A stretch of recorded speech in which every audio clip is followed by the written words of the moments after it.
is the Big O Show. This is the Big O Show. All righty, we are back, ready to talk a little Okie.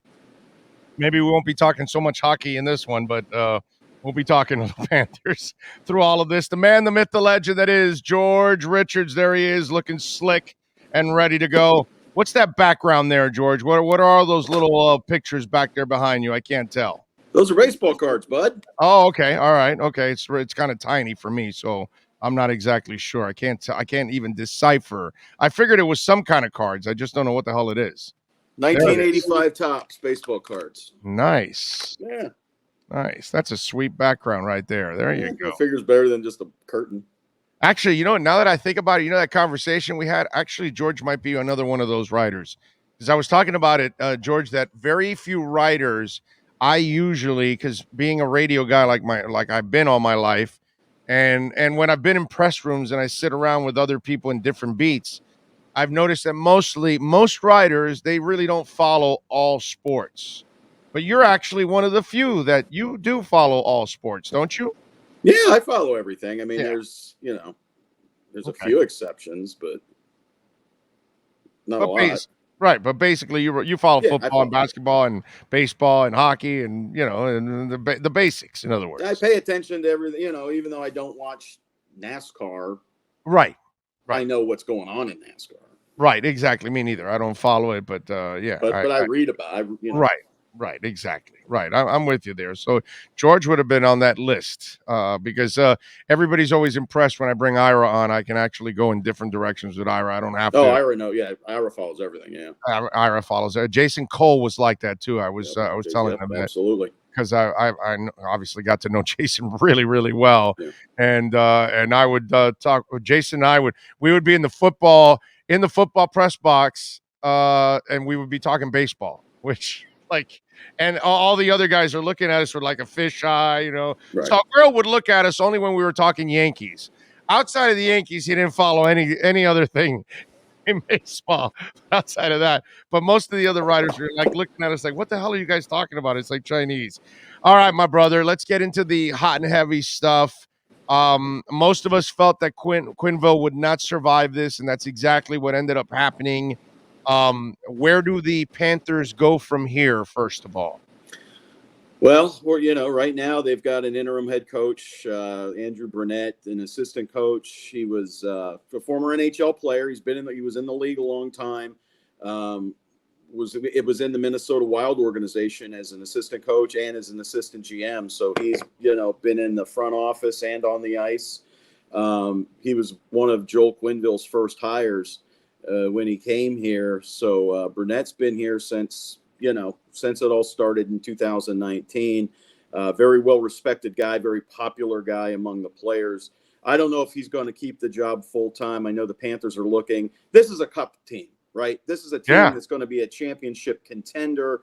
They probably would like an experience, someone who's been there, done that, not someone who's just been an assistant for a couple of years. That's a hire you make in the offseason. You hire who you want to be your head coach moving forward in the offseason. Right now, this is a 7-0 team, not an 0-7 team. That's when you do the interim coach. Let him write it out. Let's see where it goes. You can't afford to do that here. No, you can't. And they say Tortorella has been the name that they've thrown out there. And while I like him, and I know he's been known to burn himself out of every spot that he's been in eventually, you really only need him for 3/4 of a season here. So it's not like we're talking. He can do a lot of damage, though, in that short time. Oh, really? Okay. Well, he can just because of this team. I mean, he's got history with people, and the only real good history is with Blvd. Okay. He doesn't have a good history with Sergei Bobrovsky or Anthony Duclair or even Marcus Nudavara. Those guys have all been in his doghouse in the past in Columbus. And there's an argument that maybe some of those guys left. Duclair, he traded. Marcus Nudavara, he traded. But that was a salary cap thing. Bob, for sure. One of the reasons he left Columbus was because of Bob, because of Torts and because of Yarmo and even to an extent Bill. But, sometimes, Bill Zito loves Torts. He's seen what John Tortorella can do. Okay, the guy's a winner. The guy won the cup in Tampa. He completely turned around the Columbus Blue Jackets organization. I mean, they were just terrible, and he made them legitimate. But this is a Panther team that's full of veterans, don't have any problems. There's nothing really for Torts to come in and fix. And if he's just going to come here and sit behind the bench, but that's not his style. And I don't know. He still could be the coach. I don't know. It just doesn't seem like a good fit just because he knows Zito. I know that's the easy narrative. And Zito loves him. Let's not kid ourselves. Zito loves him. But I don't know if he would have the support in the room or even in the front office with Roberto Luongo. He played for him for 1 year in Vancouver and forced to trade to Florida that year. 1 year in Vancouver, and Lou was like, I'm going back. I'm done. And that facilitated the trade back. All right. So if not him, who's the other experienced name out there that you can see taking the job? There's a couple experienced coaches. The list isn't great because you're doing it 7 games into the year. I mean, you've got a lot of guys that are at home playing golf. If this would have happened last summer, you would have been able to have your pick. I mean, not Gerard Gallant per se, because I don't think that was going to happen again. But there were other opportunities for head coaches. I mean, Claude Julien, I think, would be a good fit here. Won the cup with Boston. He would have some supporters in the front office. He's got a little fire to him, but he's more laid back. He would be more, let's just, let the assistants run things and do things. That's not Torts' style.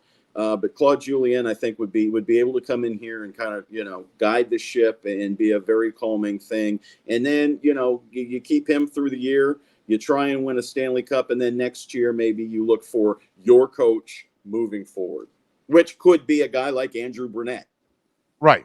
Okay. Yeah. By the way, it is Brunette, right? Not Brunetti, because there's an E at the end. So I just want to make sure. I think it's Brunette. I was saying Brunetti before, but it could be. It could be. Bruno. Huh? All right. Bruno. We'll figure that out. All right. Follow him on Twitter, by the way, at George Richards, and FloridaHockeyNow.com is the place you want to go also to keep up with the Panthers. George, when we look at the way Bob has been playing, and let's bring the conversation full circle. All right. Can I use Drew Brees and Phillip Rivers as an example that they go and draft Phillip Rivers, and then all of a sudden the light went on and Drew Brees had the magical year, and then they trade him. And so I'm just wondering, is there any of that going on that the youngin is ready to take over for you, and somehow or another Bob turned it on and he is playing some fantastic hockey to start the season? We talked about that, right? How's Sergei going to react to finally being pushed, to finally having some competition? He looks like a guy who doesn't want to lose his job, right? Right. Because he's been the man. Yeah, he's absolutely been fantastic in the 5 starts, and he's carrying the load as Joel Quenneville said he would. And that's not going to change either. The whole goaltending thing is still run through Rob Tallis, just like it was through Quenneville. So whatever rotation they're going to go with, that's going to stay. But yeah, Joel Quenneville said, we're going to give Sergei Bobrovsky the workload and see where it goes. And they did, and it's worked. 5 out of 7 starts. I expect him to start tonight. I haven't checked to see what's going on yet. As far as the goalies, I got Goldie on the scene working for me today. So he'll let me know who's starting tonight, but it'll be one of the two. I mean, because you're playing back-to-backs. It just depends who do you want to play in Boston tomorrow. I would think you go Spencer Knight just because it's a homecoming for him. Okay. And you just want to get the 2 points tonight. You want to beat Detroit, get those 2 points, worry about tomorrow. But back to Bob. Absolutely fantastic. Absolutely fantastic. The one game he gave up 4 goals. We talked about this too. One of them wasn't even his fault. 3 were flukes. Yeah. He gave up 1 goal against the Pittsburgh Penguins. He's given up like 1 goal every game. He's been absolutely terrific. Yeah. No, I'm with you there. He's been fantastic. It's nice to see because you really don't want it he becomes the most expensive backup in NHL history. That's not a good look overall. No, not a good look. But, as long as there's not a problem in the room, as long as he's still working, Oh, no, It's no. not a big deal, but No. If he's doing this, we're good, bro. We're good. This is what we wanted. This is why they signed you, bro, because they wanted you to play like this. And it looks like everything is coming, together right now. Now, one more thing before I let you go. The other night, I almost get the feeling like the Panthers realized they effed up in putting coach behind the bench as this thing was festering and growing. And then that's why I bet they thought coach could answer questions and everything. And then they brought Zito in after and they realized, you know what? Coach better not address the media. Let's put Zito in there. How much do the Panthers realize that the optics of it and everything that they screwed up? They should not have put him on the bench that night. They should have put him on ice and wait till we had the opportunity to see the Kyle Beach interview. They didn't, and that was the hammer. Joel Quenneville, without that interview, is still the coach of the Florida Panthers. Joel Quenneville meets the media Wednesday night, and not general manager. When Zito walked in the door and looked at me, I was like, "Yeah, that's it. He's out. He's out. He's done." Of course. Just the look from Zito told me that this is over because of that interview. That was a damning interview. He hammered Joel Quenneville as much as he could, and that was that. And the problem, that interview came out just before the Panther game started. The Panthers had already committed. The Wednesday morning, Joel was out there running the morning skate. Joel spoke at the morning skate. Right. Joel's the coach, and I think the Panthers didn't want to lose Joel as a coach. He's part of their family. That didn't happen here. And Joel, listen, for whatever you read the report, if you go back to 2010, I kind of get it. They just won the Western Conference Finals. They're going to the Stanley Cup Finals. These drinking beer, celebrate with everybody. Joe, we need to talk to you right now. But what's going on? Well, we kind of hear this, and that. What? It was very unclear, that meeting. Nobody really knew what happened. Now we know what happened, but I don't think they knew then. And Joel Quenneville's attitude, like, you guys handle it. Let me go win the Stanley Cup for Chicago for the first time in 50 years. Let me go turn this city on its ear. Let me turn this city into a zoo. You guys worry about that. Now, he let the video coach stay on. And that was, you hear anything like that, that guy's out. He's the video coach. Get him out of here. Yeah, you can replace Call that a buddy. Call your buddy in Philadelphia. Hey, can your video coach come to Chicago and help us out? You trust him, I trust. Right. Come on. Right. You let that guy stay in your room. You let that guy celebrate. You let that guy travel. You let that guy in your parades. That was the bad part. Now, Joel ignoring it or whatever. Joel, I don't think anybody really knew what had happened. It was worded. It was like 5 different people it went through before it got to the front office. It wasn't even Kyle Beach going to the team. It was Kyle Beach told a teammate who told someone else, who told someone else, who told the front office, Right. But the cover up. Yeah, it's always worse. The cover up is always the worst. That's what gets you. It always gets you. The cover, and them saying, "Oh, I never heard of this. I never heard about this." Well, everybody was talking about it at training camp. If the players were talking about it, the coaches were talking about it. Of course. They all knew about it. Right. Yeah. If Joel would have just said, "Yeah, I know something. I didn't know then that I don't," Yeah. Yeah. And the environment in our culture has completely changed in that sense, where all that kind of stuff used to be brushed under the rug and you fire that video coach so he can never put the Chicago Blackhawks on his resume. Well, right. Why'd you leave Chicago? I didn't like the travel. So I quit. Oh, you did? Oh, it says here you were fired. Why were you fired? Right. Hang up the phone. Guy never gets another job again. Instead, he gets to go coach at college. He gets to go coach in high school and do the same thing all over again. Yeah. No, it's a disgusting story. And it's a disgusting story. It's absolutely disgusting. And Joel Quinn, and you look at the names that have just gotten racked out of this. Stan Bowman, son of legendary coach Scotty. Scotty works for the Blackhawks. I don't think he does anymore. So you've got Stan Bowman, Scotty Bowman, Joel Quenneville out of the NHL. This is a momentous time for the NHL just for something like this. Yeah, no, I'm with you. It's just a terrible thing, man. I mean, and this is something that has been, affecting hockey at lower levels for many years now.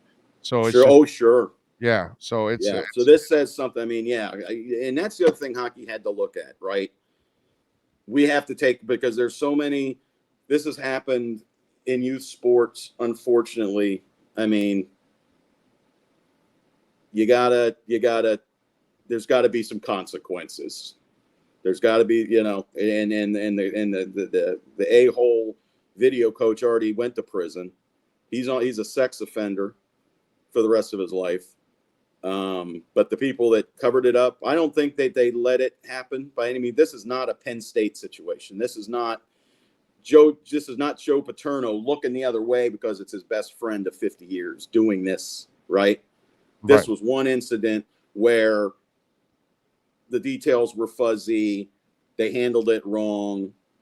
The front office certainly handled it wrong. I don't even know how much Joel was in the wrong on this, other than lying about it and saying he didn't know anything about it.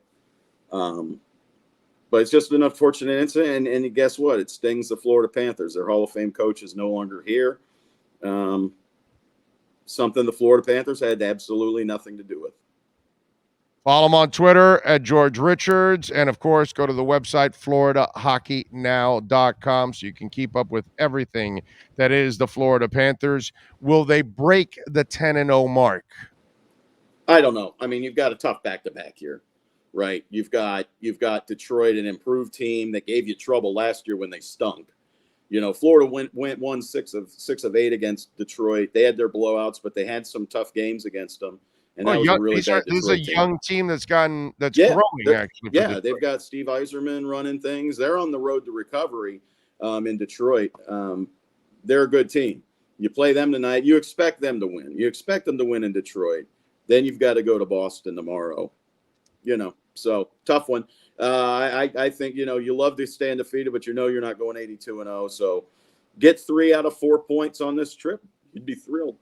I just want to get 11. That's all. Just get 11 in a row, and then, but they're banking points. They're banking points. Yeah, man. I mean, and you look at that Atlanta right now, Detroit's in second place. That ain't going to last. So the Panthers are just, you guys come catch up to us. Hey, listen, 1 year the Cats lived on a 12-game winning streak. Yeah. You and I know that. And that was like All-Star break. Yeah, right. That was the hockey they played before and after those 12 games didn't matter. But those 12 games lifted them to the point that put them in the playoffs. You know what I mean? It just carried everybody into the All-Star game and everything else. So. But this is substance here. This is a run. October. You can't win the cup. You can't. No. But what I'm saying you is 14 points. But what I mean is that was flukish. That team wasn't that good. This team is for real. That team is pretty good. I don't care if they only win 7 in a row and they lose tonight or whatever, or they win 15 in a row. We got a real season in our hands now, dude. Oh, yeah, for sure. We got the real offense. I think the defense is actually improved. And if you're going to get that kind of goaltending and you got the kid behind him, you probably have the best 1-2 punch now in the NHL. So, you're on your way now. This is the real deal now. Now, whatever you're doing now, this means something because this is the best team in town, by the way. That's what it is. Better than the Heat. This is the best team in town right now, by far. It's not even up for discussion. Agree? Did he freeze? He froze. He froze. All right, that's the great George Richards. We love him. FloridaHockeyNow.com. Let's take a